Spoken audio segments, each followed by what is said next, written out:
You told us I haven't slept. I'm going to sound drunk, so I need a nap. And we're like, okay, get a nap. We'll do it later. I stayed up until 3 something while working on my new printer that I got yesterday, 9 days early.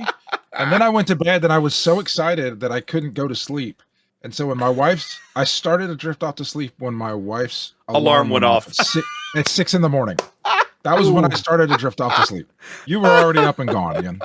Yeah, I was already at work, or I was showering. Oh, man. Yeah, I'm in the same boat right now, Trey. I'm just all about that 3D printer, man. Every time I hear you guys talk about these 3D printers, I'm just like, I'm so glad I don't have this in my life. I have so many other things. No. You have other stuff to do, man. Yeah. This is it takes it over. Yeah, it would just be everything.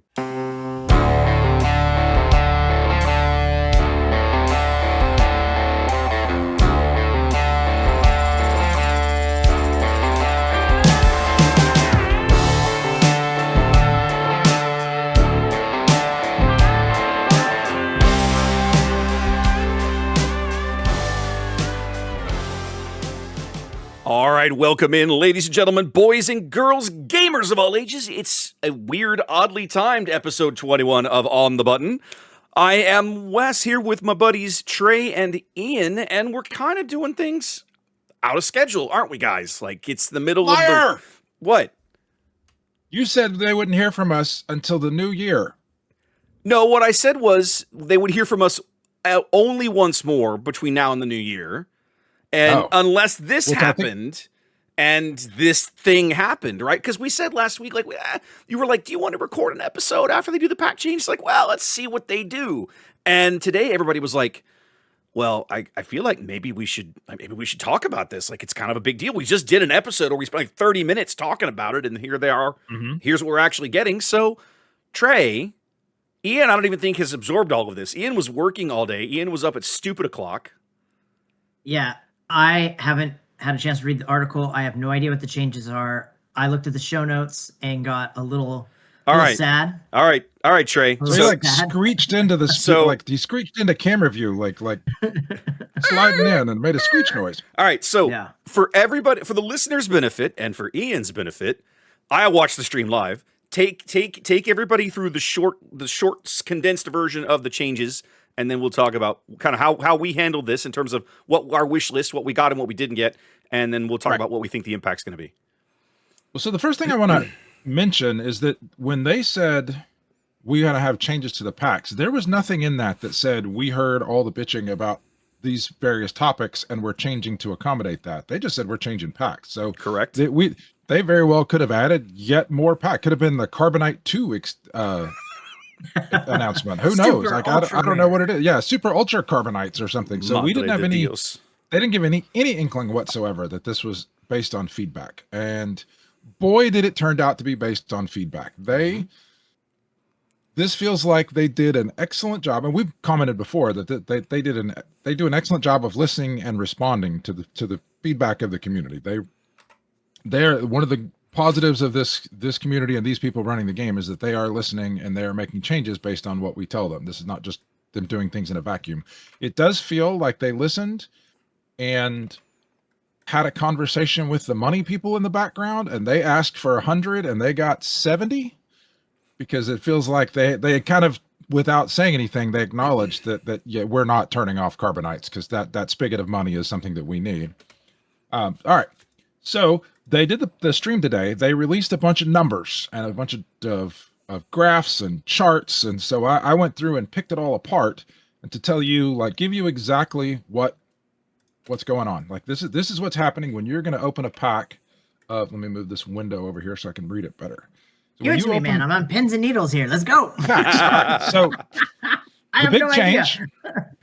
the big change, the overall change is that standard foils don't exist anymore. So if it's got a black border, it's not going to have a foil on it. And I am walking around parading, doing my little stick in the air, leading the charge. And I feel like fist pump. You know what?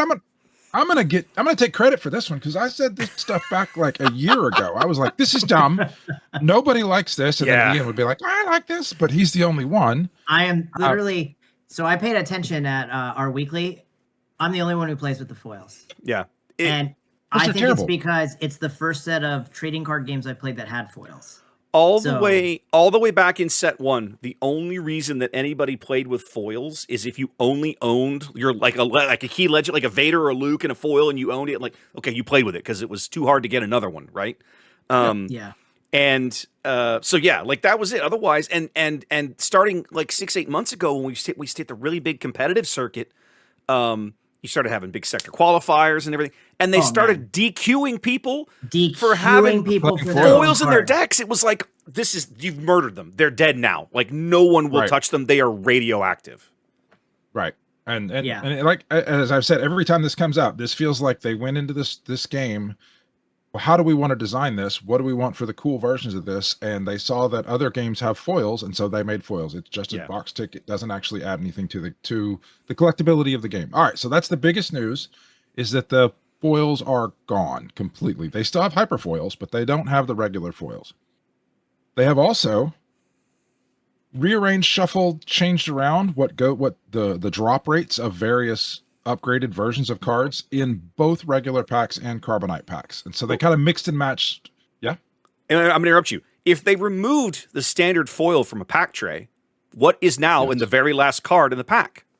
Yeah, thank you. It's still a foil. It's just a hyper foil now. Shut up. Every single one. Every pack. Every pack has a hyper foil. Every one. All right. Hot diggity. That's dope. Because I'm a big booster pack guy because I want quantity, right?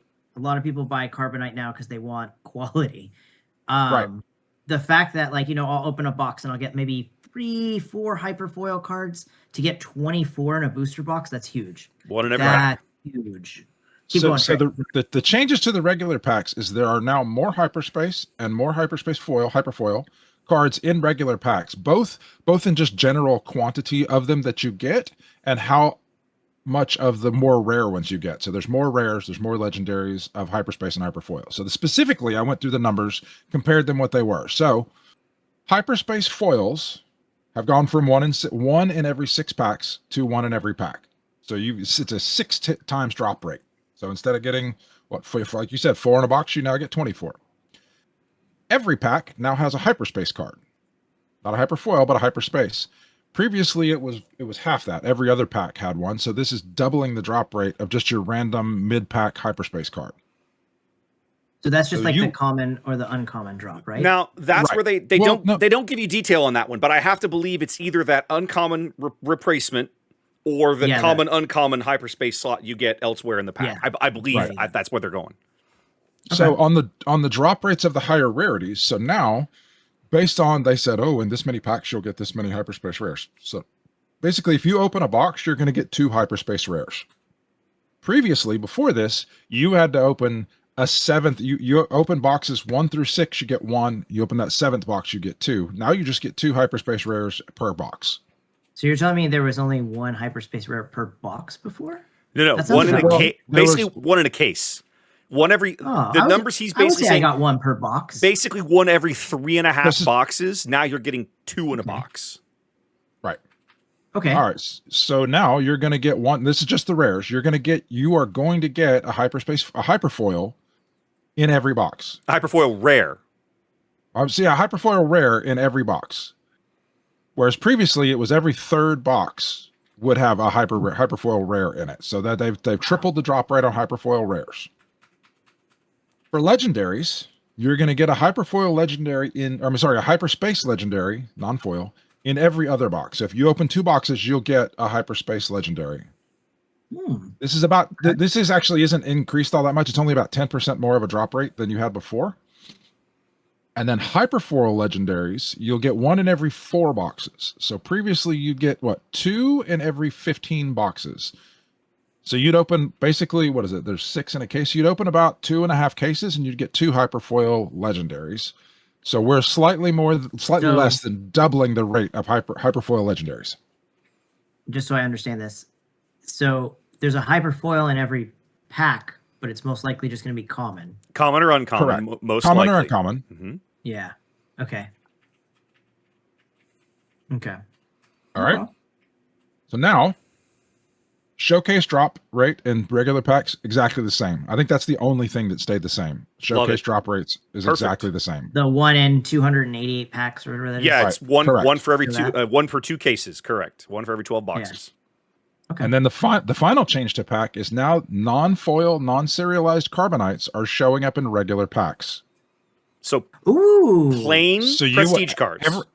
Yeah, so the level 1. Correct. The level 1 prestige. Tier 1 so you're going to get non-foil prestiges. Nice. So in every box, you're going to get one. Cool. That's going to make draft a lot of fun. A lot of fun. So in every box, you'll get one of these. About every third box will have a second one. So you have to open a box to get one. So they're going to be pretty valuable that way. Mm-hmm. And those are the changes to the regular pack. So no foils. That last foil is going to become a hyper foil, and you're just going to get more. Every pack gets a hyperspace, and you just get more, like a higher drop rate on the legendaries, the rares of hyperspace and hyper foils. You're just going to get more hyperspace and hyper foil out of the regular packs. Okay. So it's going to increase the value of the regular packs. In theory, you get prestige cards. In theory, it increases the value. That's the trick, right? So much of this still depends on them printing legendaries worth having. That's true. But that's still true. You got to have the good cards. But in general, you're correct. You ought to be able to get a little more value out of your packs. Now, the other thing that's buried a little lower in the article, but they specifically talked about on stream, is not coming with Lawless Time. It's not happening for set 7, but starting at set 8, which is Ashes of the Empire, and moving forward in regular packs, rare bases will now be in the base slot. Ooh, okay. Touchdown. That's awesome. Finally. That's so awesome. You'll no longer be doing competitive draft or sealed play, limited PQs, getting stuck with garbage bases in your rare slot when other people are pulling Qui-Gon legendary crap out of their stuff. So it's whatever. So that's a big change. I sat next to somebody in a pre-release who opened 4 rare bases in their 6 packs. I mean, and it was brutal to watch. And one of the guys, and I'll never forget this, right? This is one of those crazy pools you hear about, right? But the runner-up at the Dallas Limited PQ, this was back in September. Of course, we're doing Legends of the Force, and he ended up making it to top 8 with Cal Kestis, which is a leader that everybody is like, Cal Kestis? Yellow hero? Are you kidding me? But he pulled, out of his 6 packs, mind you, he pulled a Qui-Gon and an Anakin. Blue, and so he played Cal Kestis Blue all day and crushed people. So yeah, there you go. So really, really good changes in regular packs. Ian, now that you've heard all of that, give me like your first impression. Oh man, the increase. Oh, it's awesome. It's awesome. I know I was alone in liking the foil cards, so I'm kind of glad they're gone. Because I was dead alone. You're not totally alone. But you are very much in the minority. I've seen a lot of chatter today online. You're right. Like that's what I'm saying. It's a very small group of people, but there are plenty of people out there that actually really do enjoy them, and that's cool. The majority of players don't. To me, the single biggest thing that does in terms of card value, you now have one entire variant of every card in the game that's going away. Yeah, it's gone. You never have to worry about, I've got a regular Luke and my foil Luke. No. It's either a regular, good legendary, or the slightly upgraded versions of that legendary, which, as we've talked about before, should be worth more and frequently are worth more. Art. It's the regular foil ones that nobody wants for a lot of reasons. So anyway, but yeah, that's a good change. I love that it's replaced with the hyperspace foil. Like that's what makes me not even care that it's gone. Like I don't even care at all. The increase so you're gonna get 2 hyperspace per pack. That's a huge increase in those boxes because you're gonna get hyperspace foil and a hyperspace card. So to me, that's 2. Yes, okay, I see what you're saying. Yes, that's correct. That's awesome. That's awesome. You open a box, you're gonna get at least 48 hyperspace cards at a minimum, which is awesome. I think amazing. I love the rare base move. I think that was a must-needed thing. Yep. And I like that they kept the showcases the same. Now I hope that I don't know about carbonite yet. We're getting there, but I'm hoping carbonite gets a decrease, makes it harder to get, because it feels like I mean, that's where I've gotten all of my showcases, and I've All pulled right, a lot then. of them because I randomly buy them. So let's hear I want to hear the carbonite packs. So as a good show host, I am that sucker who gives them my $25 every week as my lottery ticket. All right, Trey. That's a great segue. Take us in and talk us through the carbonite changes. So carbonite does not go away. Carbonite is still here, and the pack sizes are the same. Oh, I like it. I like them. I love the lotto ticket feel. Fair enough. Love it. So previously, when you opened a pack of carbonite, you would get 1 hyperfoil. 2. Now there are 6. Two in the very back. Okay. Always in the back. 2 in the back. I was reading their document said that you only got 1. I'm working. You always off the got document. 2. 2 hyperfoils were the last 2 cards in the pack. Okay. Yeah. So, well, they tripled the drop rate of hyperfoils because when you yank all those foils out, all the regular 6. foils out, you now get 6 hyperfoils per pack instead of 2. Okay. I'm just going to ask a question. That was all the hyperspace cards before. So I'm very excited to hear what they're going to put in the foil slots because you said they're doing 6 hyperfoil cards. That's the entire hyperspace run from the prestige back. So I'm excited. I can't wait for this. Hyperspace used to be 5 to 6 per pack. They've bumped that by 50% and replaced all the foils. So you're going to get 8 to 9 hyperspace per pack. Wow. So a carbonite pack only contains hyperspace cards. Essentially, yes. Card. A bunch of hyperspace. Prestige. Basically, it's all hyperspace, some of hyperfoil, a prestige card, and then a leader, which will be hyperspace or showcase. Base, I guess, still? And no, there aren't always bases in those. There aren't always bases in a carbonite pack. You're right. There's not bases in a carbonite There's not pack, usually bases in a carbonite pack. There's always a leader, which could be There's a showcase. And then it goes straight to hyperspace. And then it goes straight to hyperspace cards. So now all those hyperspace cards you used to see up front, there's simply, as Trey said, there's more of them. Then you'll get your prestige and then 6 hyperfoils at the back of the pack. Right. Wow. So prestige, the prestige slot is staying the same. So how much did they raise the price? Probably not at all. Probably not at all. Cost any more to manufacture. Really? Yeah. Yeah. Okay. And is this going to happen for a Lawless Time? Yes. All of these we're changes not done with are pack starting changes, with by the way. Yeah, we're not done yet. Keep going. Oh, shoot. He's not done with There's carbonite yet. more. Go ahead. Sorry, keep going. Sit on your hands for a minute, buddy. All right. So the prestige slot is staying the same. There is still 1 prestige slot. Their graphic didn't say anything about prestige foils, but they mentioned them in the article, so I assume that's going to stay the same. You're going to get a prestige most of the time. Sometimes it'll be a foil. The serialized cards, before this, they were all X out of 250. And this is one that you mentioned, Ian, but I don't know if it's on our list later, but now some of them are 250, some of them are 100, and some of them are 50. Nice. So probably uncommon, rare, legendary. That's the belief. So there's only probably 50 legendary serialized of each one, and 100 rare and 250 of the uncommons. Right. So they're changing the rarity or how hard it is to get those. And then the final one is that showcases are becoming less uncommon or less common. Less common. So previously it was a little bit more than one out of every 2 boxes. Now it is bang on 1 showcase out of every 4 boxes. So one in a case. Yeah, they're having the number of carbonite cases 4 boxes. Yep. Just straight up 1 per case. We're yanking the foils, no more foils, drastically upping how many hyperfoils and how many hyperspace there are. Serialized are going way down for the more rare ones. We think it's more rare ones. They didn't say that specifically, but it seems to match up. And showcases are getting about half as common. So they're driving more scarcity with the super high-end cards and increasing availability of the regular high-end cards. Yep.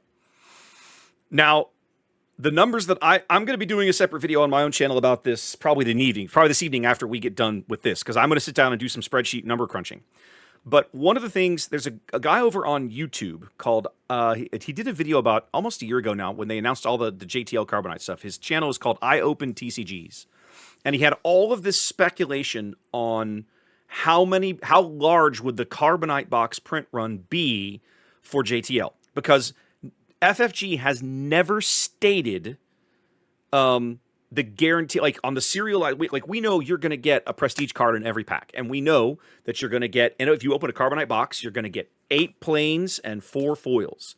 But how often do the serialized cards drop in Carbonite packs? That number does not exist. It's never been stated. So we don't know. No? We know. They've never announced it. Like everything else, we know it's 1 per 4 boxes, or so we have no idea how many how frequently the serialized cards are supposed to appear in Carbonite. So he basically go ahead. Does like Magic give you those odds of getting a serialized card? I have no idea. I have no idea. I'd be interested in knowing that. I'll go look it up actually while I'm making my video. But the bottom line is, so he basically made this video saying, all right, well, let's speculate. Let's just say you get 1 serialized every 4 boxes, 1 in a case. Okay. And so he basically said, okay, there's 9. We know in JTL there were 36 prestige cards, 250 copies of each, 9,000 serialized cards, 1 per 4 boxes means 36,000 boxes of Carbonite. Okay. And then from there, he was able to work backwards and demonstrate that was going to tank showcase prices, which he was right about, largely, and a number of other things. But the bottom line is that ability to kind of, even if you just pick a number and say, okay, this is we think this is the rough drop rate, we'll be able to now see what percentage now they're going to be pulling in the Carbonite print runs, because there are going to be fewer serialized cards to distribute, which means that the Carbonite print run will be proportionally smaller. We don't know what, 20%? 15, 35, I don't know. I'm going to run some numbers and see if I can kind of ballpark it. But it is going to be smaller. There will be less Carbonite in circulation under this new scheme. Wow. I know you're going to put together a great spreadsheet, Wes, because that's what you do. I'm going to take a shot at it, right? And I'll do a little presentation, couple presentation slides and stuff. But do you as an engineer just see the math and like have to do the math? Like, do you just see it and you're like, I have to do this math. I have to find out. I must know. So for me, this is more curiosity, right? Because I think everybody, like, I remember, and we've talked about this in the podcast before. I remember when they announced Carbonite. This is my first experience dealing with collector boxes of anything. Okay, nobody did this in the game, any other TCG I've ever played. This is my first time dealing with collector boxes. So when they announced Carbonite, I remember thinking, well, this could be really cool. These will probably sell out within 2 weeks, right? Within the first 2 weeks of a set, they'll just disappear. You won't be able to find them anywhere. It'd be like hunting rare bourbon, right? To use an example out of another one of my hobbies. And it hasn't been that way at all, right? Either the demand isn't there, or what I really think is they've printed too much.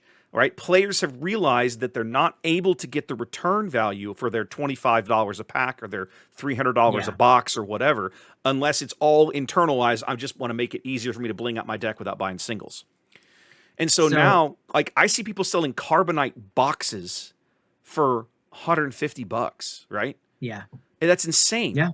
So for my interest here is, if they're going to make this stuff, if they're going to make these collector products, they have to have value. Then they have to retain that value, and they have to be rare. They have to be rarer than they are now. So one of my first questions, and we talked about it on the podcast last time while we're doing this episode, my instinct was, man, just ditch Carbonite altogether. Game ain't ready for it. I didn't believe they were going to do that, but that was on my wish list. Obviously, I didn't get what I wanted. Fine. I didn't expect to. But they've done something that is at least a step in the right direction, in my opinion, which is print less of it, because that will drive up demand for the people that want it, right? It'll still be there, but in theory, it should eventually dry up, right? That's what should happen to it eventually.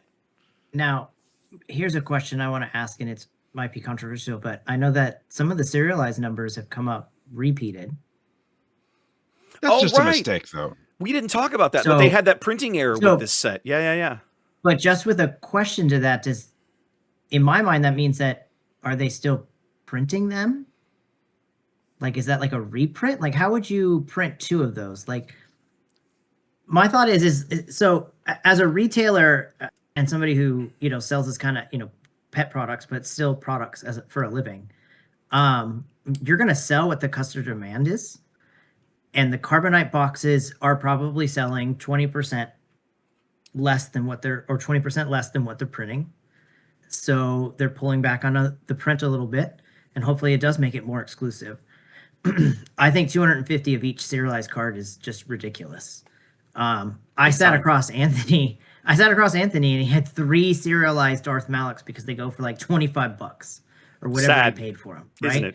Like he's got 1% of all the serialized cards in his deck that he's playing with, right? Like that's insane. Like, and He's just like dunking on people at that point. Like, yeah, just dunking on people. Like he played it twice against me, and I was like, bro, like you can't, like, no, you can't. Let me see the numbers, right? Like I'm like, I want to see the numbers. Prove me they're different. Like prove it. BS. And then So when it was funny. over, he showed me 3 of them. So like I like the fact that like they're gonna be rarer. I think this makes hype. I think both packs rarer. I think this makes both packs gonna really lower the price of common and uncommon hyperspace cards. If a card isn't super playable, it's gonna be super cheap because there's gonna be tons of hyperspace and hyperfoil commons out there. Because it sounds like that's what they're increasing their print on to, I don't know, restabilize their packs, I guess, and make people more happy. To make them desirable. Now it's just a matter of how much product they put out there. That they haven't addressed that at all. Right. It's too late. And they're not too going late for to. them to.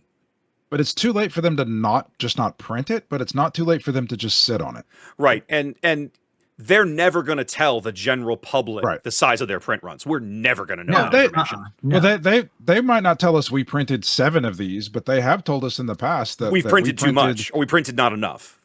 We printed. Yeah. Well, at one point they said they printed a lot more than every Destiny print run combined. Yes, I remember. Still sold out. Yeah. So they've talked about print run size before. Yeah, but not in terms of actual when it's amazing. numbers. They've never sat down and said we printed and they're not going to 500,000 boxes of this stuff, and you guys cleaned us out. Like they're never going to tell you that.